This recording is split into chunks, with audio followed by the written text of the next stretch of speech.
My secret, just do something that ain't nobody ever done before, but make it sound like something that's always been there forever.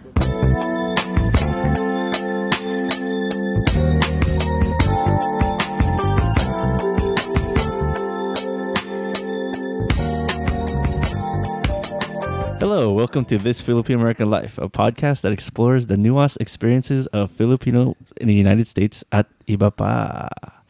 My name is Joseph Bernardo, or Joe, and I'm joined by my fellow co-hosts, Ryan Carpio. And Elaine the Lullis. And... Oh, and Mike is here too. Producer Mike. And... It's Girly. Yay! Oh, that's going to be your intro all the time. It's Girly. Like, it's Regis. Thanks for joining us, Girly. I know. Yeah, How's it feel to be on the table? Well, considering you guys have mentioned me in almost every single episode, Because we love you. I think it's about time. Yes. Yes. That is my wife, Girly Collado, the love of my life. Knox. Love of my life. Love our life. The rock, my foundation. Yep. But also the thorn in my side. Oh, no. And The hair that- Rose has his thorn. The hair that you can't pluck out. Oh. I don't even know what that means. All right. What are we talking about today, Joe? Okay, today we are talking about the presidential elections. Ooh. Yes. And I lost my place. Good one. So, who y'all gonna vote for? Well. Wow. Way to start with a bang. Wait, is Obama running again? Oh man, I wish. I'm voting for Michelle Obama. Michelle. I She's too am awesome. voting for Michelle Obama. She's great, huh? Yeah. I She's think awesome. She That just speech. did a really good speech in New Hampshire. Yeah. Yeah. Yeah. So, but to seriously answer your question, I'm probably voting for Hillary. There's only 2 left, right? We're in the finals. No. No, it's out of 7, man. Out of I'm best sorry. of 7. You're right. There's others on the list, but 2 big party. Johnson. There's also nominations. Gary Johnson. Jill Stein. Gary Jill Johnson, Stein. right? And what is Gary Johnson? Sorry, I had to make a joke. So, what do you think about folks who are just not into Hillary or Trump and will vote for Jill Stein? Usually, ex-Bernie people. They or technically more have left. the choice. That's what's going on. And I had I was spoke with somebody and it mentioned Trump, and this was back last September. And I was like, can you believe Trump is he's running? And he's like, the person I was talking to said, you know what? If he becomes president, that's the president that this country deserves. I was like, damn. Well, That's deep That's deep and also very true. and scary. Yeah, very And scary. frightening. But I'm gonna vote for Hillary because So when you ask that question, like, what do you think about folks who are not Mhm. Hillary or Trump? It's I don't know. It's back in when Gore ran and we had a third party candidate, a Green Party Mhm, candidate, and I think it was my first election that I could vote for presidential. I was really sad that there was a third party candidate that sort of pulled some of those votes. But I mean, it's just the I way our totally remember the system works in a very weird way where you kind of have like 2 major parties and it kind of skews it. when that direction. happened, my roommate voted Green Party, Uh-huh. and Mhm. I remember she came in like, I voted for Ralph Nader, and my face Yeah. just dropped like, it's your fault. Well, it didn't matter in California. didn't, yeah. It didn't Right. in California. Yeah. Actually, that's a good point because, however we vote in California, it tends to be lean leftish Left, yeah. for the most part, which wasn't always the case, I guess. But I mean, when it comes down to it, is it worth the extra advocacy that we get into for folks here in California to get them to vote and everything else, knowing that it seems to always lean a certain way? Is it still worth that effort? Or should we be doing what I've seen in other GOTV campaigns where they go out to other states and just start dropping in and trying to advocate for folks there to kind of, vote a certain way? I would say yes, based on the latter, what you just said. But also, I think the other thing to keep in mind here is that there's a lot of other things that need to be voted on in November. Lots of initiatives and people running for other offices besides president. Exactly. Yeah. To be honest, I was a Bernie fan in the beginning, but I am going to vote for Hillary because it's strategic. Mm-hmm. I'm not a big fan. But I still don't understand how some people won't vote strategically. And I guess, that's personal preference. That's fine. And I agree with that. But there's a lot at stake if oh my gosh, there is a lot Trump at stake. wins. But going back to what Mike said, I mean, we've had experience, like personally, we've had experience in going to other states and advocating doing get out the vote in other states. There's huge, we're in California, but there's a huge like Filipino population, for example, in Nevada and Virginia and Florida, and Ryan has done stuff and going to Las Vegas, and I know folks Kaya out in DC. They're based in DC. They do get out the vote in Virginia because there's a huge Filipino population there. But yeah, I mean, like Gurley said, there's still a lot of local things that we need to think about. But for presidential elections, it's strategic to go out to. What are those statistics Nevada. about how Filipinos have the highest percentage of people who vote for Trump? Yeah. So Have you guys talked to your parents about this stuff at all, or how they Yeah. feel I about have. this? I talked to my dad and asked. Well, yeah. Before you go there, sorry. Just back up what Mike was saying.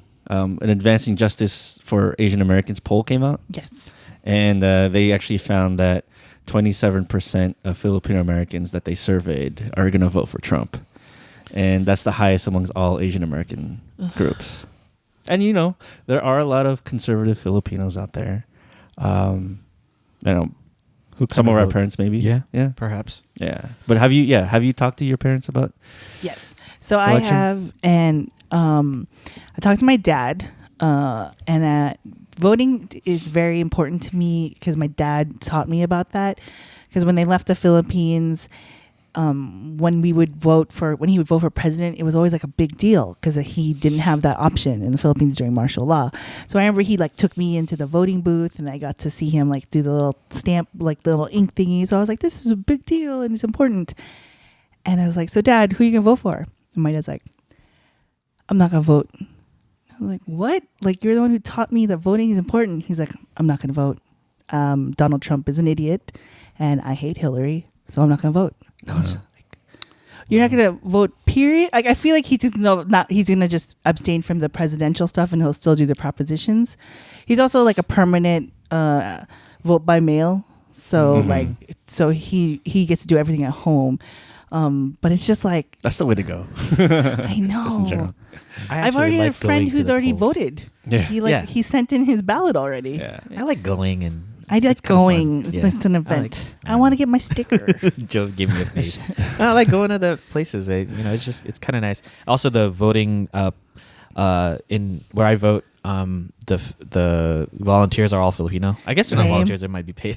No, they're volunteers. Are they volunteers? Yeah. But it's kind of cool to just be out there and get up early in the morning and vote. So I always take the Tagalog ballot. do you really? Yeah. Oh man. Because I know numbers in general are low. Yeah. So I try to boost it up by using But the like, Tagalog you can numbers. read it.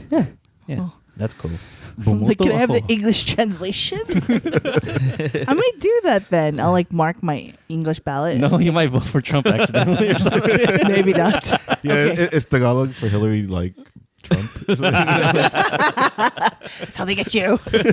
Oh man. But that is a staggering number, or a percentage. That's But it's not surprising, right? I mean, it kind of makes sense in a way. I think maybe? it makes sense party line wise, but that's the only thing I can think about Yeah. that it makes sense on. But I mean, It's okay. So, are your parents Republicans? So they've always been back and forth. I mean, my dad's always been registered Republican. My mom is actually a Democrat now, but she used to be Republican. But my dad doesn't necessarily always vote for Republicans. Republican. Okay, how about you? I'm the same. My parents are both registered Republicans. I think everybody else in my family is did not declare. Okay. I think I'm the only registered actually, no, there's a few of us who are registered Democrat now, like my brother is, but my parents don't necessarily vote those lines. But And Mike?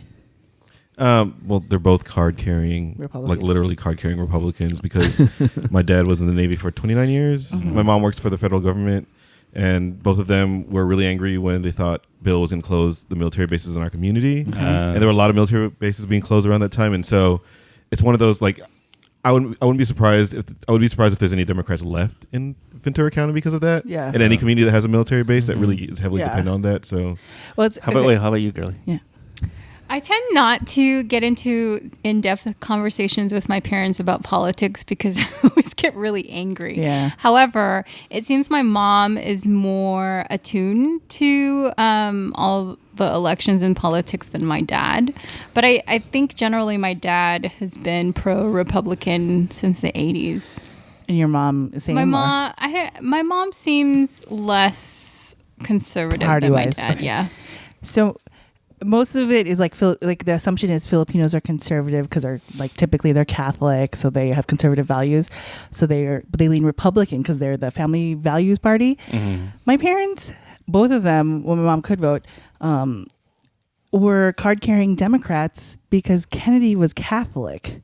So they became Democrats. And that used to be the reason that my dad told me. But then like he would talk about like social justice values. Like my dad always would be about, like my dad hates Trump, hates Hillary. So, but he also has very conservative leaning redneck values. Sorry to rednecks.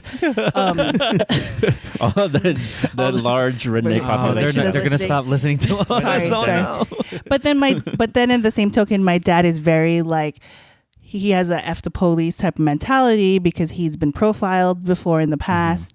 And like, I would bring up conversations like, what do you think about all these black men who are being murdered by the police? And he's like, the police are, and I say like, is it similar? I asked him a question. Is it similar to you when you were in the Philippines? Like, and how the police used to round up people and like they just murdered people willy nilly. And my dad's reaction was, well, in the Philippines, they wouldn't be able to do that because the people would fight back. And I was like, what? And he said, like, there's some story in the Philippines how just recently the police tried to attack these people in Mindanao, and then the people rebelled back and shot at the police, and they fought back. And I was just like, well, Dad, that's in the Philippines. This is America. You can't do that because then you'll die. And you'll die even if you don't fight back. But to turn it back to politics, like, my parents are not Republicans, which I always thought was weird because everybody else, like most of my friends were because of that. My Lolo was a card-carrying Republican. When he passed away, he got a mailer from the Republican Party, and I saw the card. It said Republican. There was a flag and a bald eagle on it. I was like, can I keep this? Because this is cool, even if it's Republicans. Yeah, it's crazy. Yeah. Okay, so Ryan has a funny story about doing Get Out the Vote in Vegas. Oh, where he met a prominent politician out there. So ever since 2008, I've been pretty active in going to Nevada to do some campaigning for, in 2008, it was Obama doing the primaries against Hillary, actually.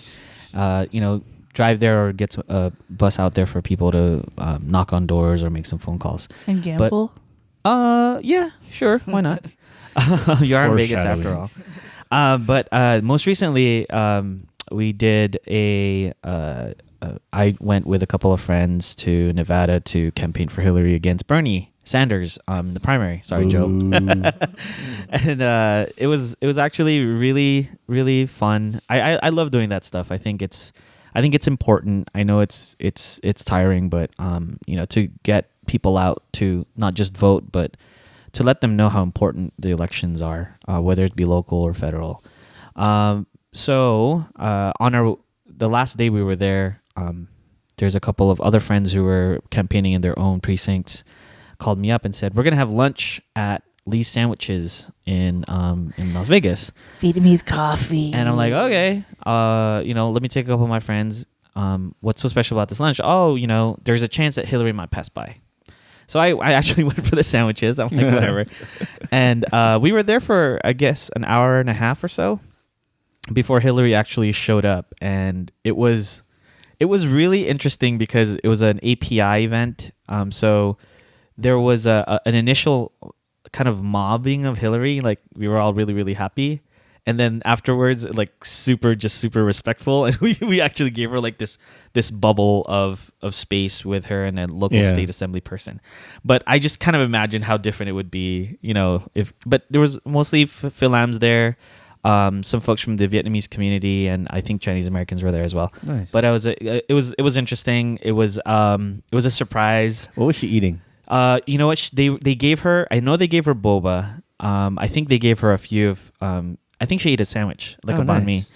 And did she bust out hot sauce? we weren't watching that closely, but and then kids approached her and everything.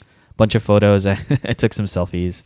It was really cool, and it was nice to see her come out to an event, especially for the API folks who were actually out there to vote. So if you're a local in LA, like Mark Polito was there, and he's been a big supporter of Hillary for even I think since 2008. So it was a great experience. I encourage people, if you've never gone out to precinct walk or even make phone calls for an elected or for issues and measures.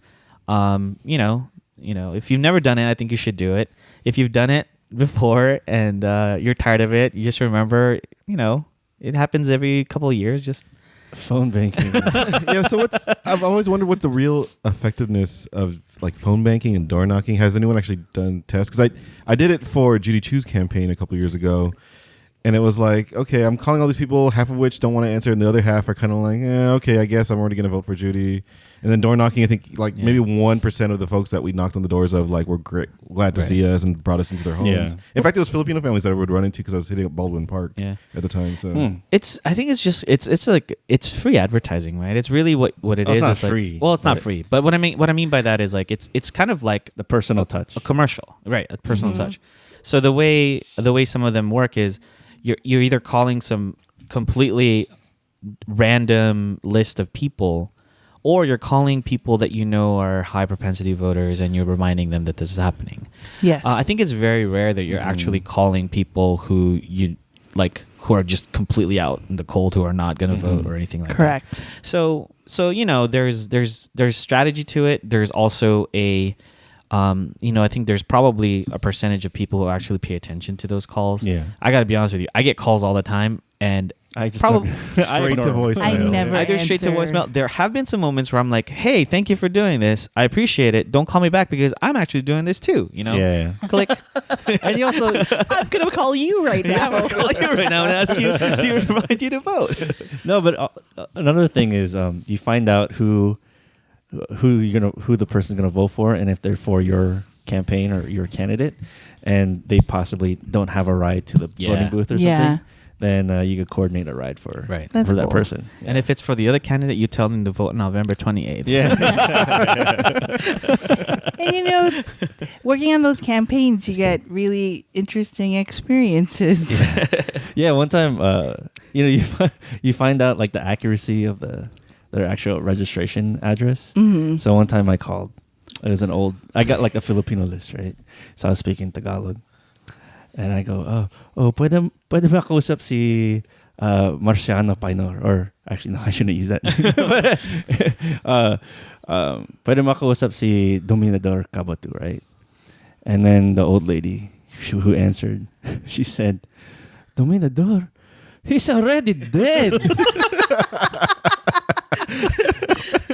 So then, you kind of, then you marked out the deceased thing on the list. And you know not to call her anymore. She's already dead. If you've never done phone banking before, there's like a key and a code to like not home, moved, and there's actually one called deceased. This is Joe's one and only deceased story, and it cracks me up. I remember that so. Oh, that was well. best. That was the best. But he's already dead. Or you learn about different candidates.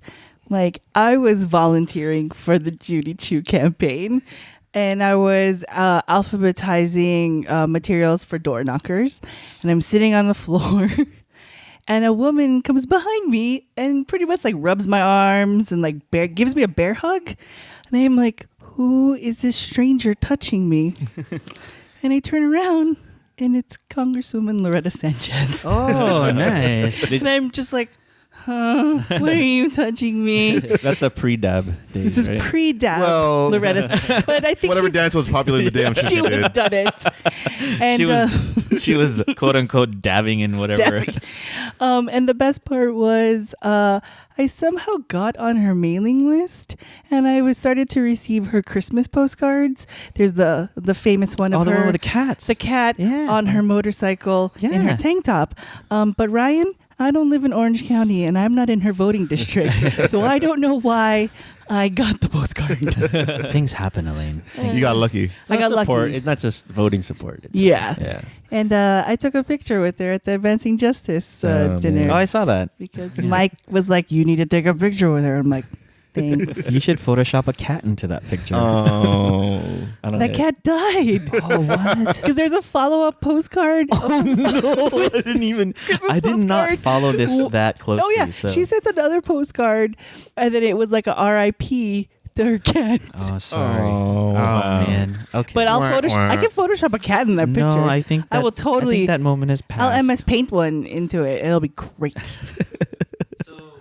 So speaking of kind of crazy politicians, have you all followed what's going on in the Philippines with the new president?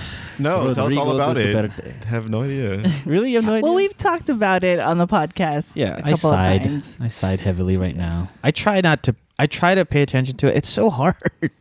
But I don't have enough of news capacity to pay attention, but I do pay attention a little bit. But tell us a little bit about it, Joe. Well, he's a non-traditional candidate. What does He that came from- he's not from the corrupt oligarchy. Oh, got Yeah, it. yeah. Well, I mean, it's not like he came from the poor, but he's also, he came from Cebu's political elite. Mm-hmm. He He's the is mayor in Davao. Yeah, he was the for mayor like of Davao for 20 years. Yes, and he kind of gets swept into office. He was very popular, and during elections last June, he still holds like an 85 to 95% approval rate in the country. Wow. Wow. Yeah, even though he has, Even he's though he has- gained infamy in the national Politics. world. Because he said putang ina mo. Yeah. Putang ina si Obama. Or like he said, he has a colorful language. He says like, I don't give a shit Yeah. what they say. Wait, is that really something he Wow. Yeah. I thought President Duterte was in this room right now. That was a really good. No, that was really good. That was really good. does? It's more fun in the Philippines. Remember, Elaine hasn't gone there yet. Elaine would like to go there one day. Yeah, we're gonna have to wait another couple of years. Have any talked to your parents about them? About Yeah, him? my dad Yeah. still watches like the news, whatever news we get from the Philippines. I think on Channel 18 every day, and so he actually records it for me. It's kind of cool. He goes, Aww. you gotta watch this guy. You gotta watch him. I'll go. He goes, I recorded it for you. I'm like, what am I watching? It's crazy. And then we just watched you watch congressional hearings and stuff like that, and they're talking about Duterte or like a speech he gave. And it's kind of cool in the sense that he is engaged that way, but the non-cool part is what is happening in the Philippines, you know, and It's not more fun. you know, You should find out, Elaine. I know. Hey, Department of Tourism Philippines, if you want to convince me, send me. Yeah. I mean, he's definitely a controversial character. He has waged this drug war against drug users throughout the Right. Philippines, and so far, they've estimated around 3,500 people have died. That Have got Times killed. story or New York Times story Mhm. about it with the pictures was just heartbreaking. Yeah. Yeah. Yes. Yeah, but I mean, so all these people are dying, but where is they're just being killed. There's no due process. So, I mean, that is quite questionable in terms of just who really is guilty of whatever things that they're being accused of. Yeah. yeah, I think so. I've talked to my parents and I think my cousins who are still kind of involved there, and the whole due process thing in the Philippines, I don't know how many, because here for us here in the States, you know, that's a if something were to happen like that, where extrajudicial killings happen, our first thing is like, man, that guy didn't get his time in court, you know, etc. But it happens here. But it happens here. I mean, that's what's in the news. That's why we have Black Lives Matter candidates. Yeah. Understood. So the point I'm trying to make is he's kind of like, he's like the Punisher, right? Mm-hmm. There's this guy who's seen what the Philippines, or in his mind, what it has become or what it's where it's headed, and decided to do this really kind of like severe, very draconian, like I'm gonna do this, and waged war on drugs. And you know, his war is like on pushers and it's on users. Yeah. And I don't know if there are people willing to say to him, well, there are some people who are willing to say to him like, hey, that's wrong. Yeah. Right. But I don't know how powerful they are and what he can do. Well, So yeah, it's definitely a minority voice because Right. he has 80% of the country behind him who likes That's my him. point. And yeah. the fact of the matter, he like those 80%, they would rather have law and order than whatever Jim. justice. Right. Yeah. That's what I was trying to get at. Mhm. Is what I was trying to get at is even though, like, when in the States, when we wage like concern and or even like protest against that, I don't know if that same kind of magnitude is happening in the Philippines, because 80% do support what he's doing. Well, I mean, Yeah. it demonstrates the lack of trust in the overall system itself. If you're asking Yeah. for due process, but the process by which due process would Exactly. come is untrustworthy. Exactly. I mean, even having gone to the Philippines maybe just a handful of times, but knowing how much money makes things kind of go round over there. Yeah. And in the most, like, you know, I mean, it just it's an expected part of the culture. But if you want law and order, to you, law and order is not, you know, due process. Law and order is kind of like an Eddie Garcia style of like justice. Yeah. You know, people are kind of What a raised dated on like, reference, but we all got it. Yeah. unlike these action movies and like Charles Bronson, whatever. I mean, like, Yeah. you know, I mean, it's about taking justice into your own hands and Right. you know, not really thinking about the collateral damage that brings. Yeah, I mean that's a huge reason why he's so popular, because he's actually challenging the oligarchy and the current corrupt system that's there. What was the Balikbayan box thing that was called? what was it? What did we? Something bala, Oh, the you mean the bullets and Yeah, bullets? Yeah. what was that phrase called? tanim bala, tanim. I think But like that whole issue, like it stopped when Duterte came into power, because like now, like you don't have. I'm assuming it. Like you don't have to wrap your Balikbayan box in Saran wrap, because the people working at the airport, they got other issues, like being accused of being drug pushers or Yeah. drug dealer or drug users. Like you'll die. Yeah. So like a bribe from a Balikbayan box is like not a drop in the bucket, you know. So I guess, I mean, the question from what Girlie was saying is that, you know, does it have to get this like bad, like worse for it to get better? And I think that's kind of where a lot of people like me are. Like, I don't know how to criticize a government that I haven't really paid that much attention to in a long time. And I remember I actually got interviewed by a school paper on this, like a USC journalism student asked me about this. And I said, as much as I look at his ways being, man, this is, you know, the words I use are insane, crazy. This is severe. 80% of the people are behind this guy. And Yeah. that's also kind of insane. And that's kind of like a telling of what the country's going through. Yeah, And yeah. it's very sad, actually. And the ones who are actually those 80%, a lot of those folks are like, well, that doesn't affect us anyways. Right. Right. Right. Or those are just like the poor people. We don't care about that anyway. And we're all speaking as like Philams, Yeah. and like Right. so we have like we have a different perspective, Of course. Yeah. and like you, all of you, I mentioned all the time, like I sometimes I feel like I can't really talk on it because I've never been there, Yeah. so I don't know what the real the situation looks like. You all have seen it. Like I don't know what it's like to see trash burning or abject poverty next to extreme wealth. Yeah. Or bribing a police officer. Or bribing a police officer. Have you never been to TJ? I have. I didn't have to do any of those things. that was my experience there too. But you know, like we acknowledge that we speak from a place of privilege here. Oh, for totally, sure. Yeah. totally. Yeah. But you know, it was funny. I was talking to a friend about this, and it's a mixed bag, right? Because he's the first person to really challenge the oligarchy. I mean, Marcos kind of did, but you know what happened. We all know how that ended up. It's the reason why some of us are here. He's the first president to really call out U.S. and European imperialism. Yes, right. He's done some social good. Right, he has health checkups for the poor. Mm-hmm. He's done peace talks with the communist rebels. He ousted a lot of mining companies that are run by some of the Philippine oligarchy. He's kicking out the U.S. military, which a lot of people had been talking about for a long time. Yeah, I mean, but then he also says like he admires Hitler for killing like 3 million people, which is right? ridiculous. I mean, those are words, but then there's also the extrajudicial killings. Yes. But then my friend actually said, because I was always wondering why is he focusing on drugs? That's what I was wondering. Me too. But it's because in that music, because from where he's from Davao. Maybe.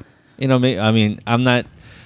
They said it's a huge epidemic in the Philippines. I don't know that personally. Mm-hmm.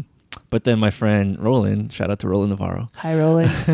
He has this theory about the drug war, and he was saying that so much of the Philippine oligarchy is invested in drugs, and just a lot of their money, a lot of the resources in drugs, and so challenging or waging this drug war is actually challenging the oligarchy. And who knows? Maybe they own the treatment centers. All those other things. Yeah. So I don't know.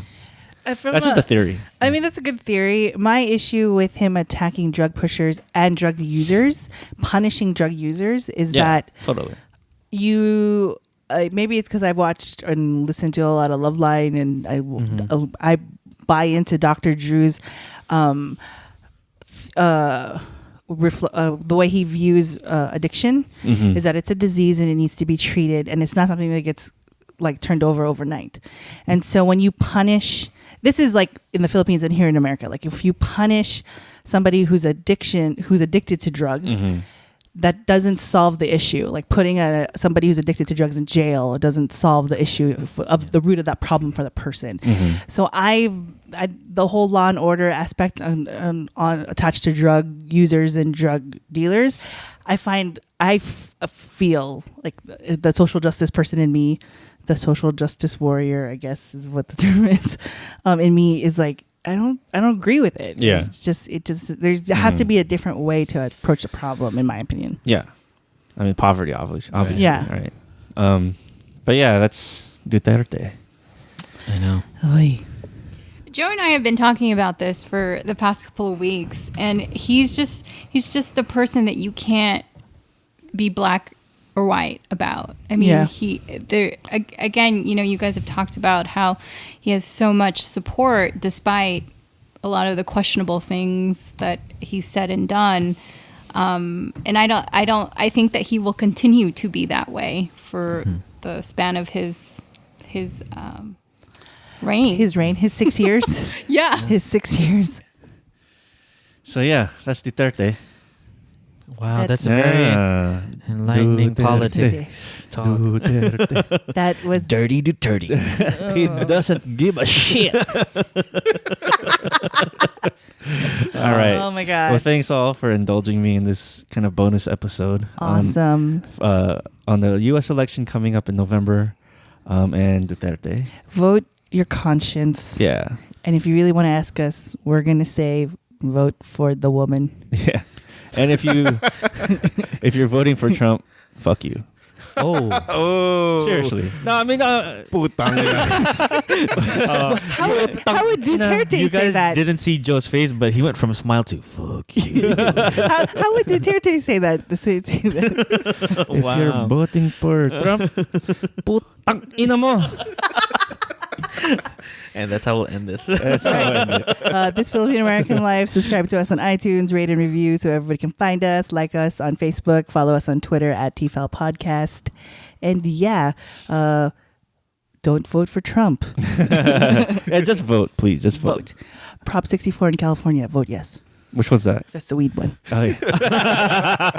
it's like But don't tell Duterte. But don't tell Duterte. Thanks all.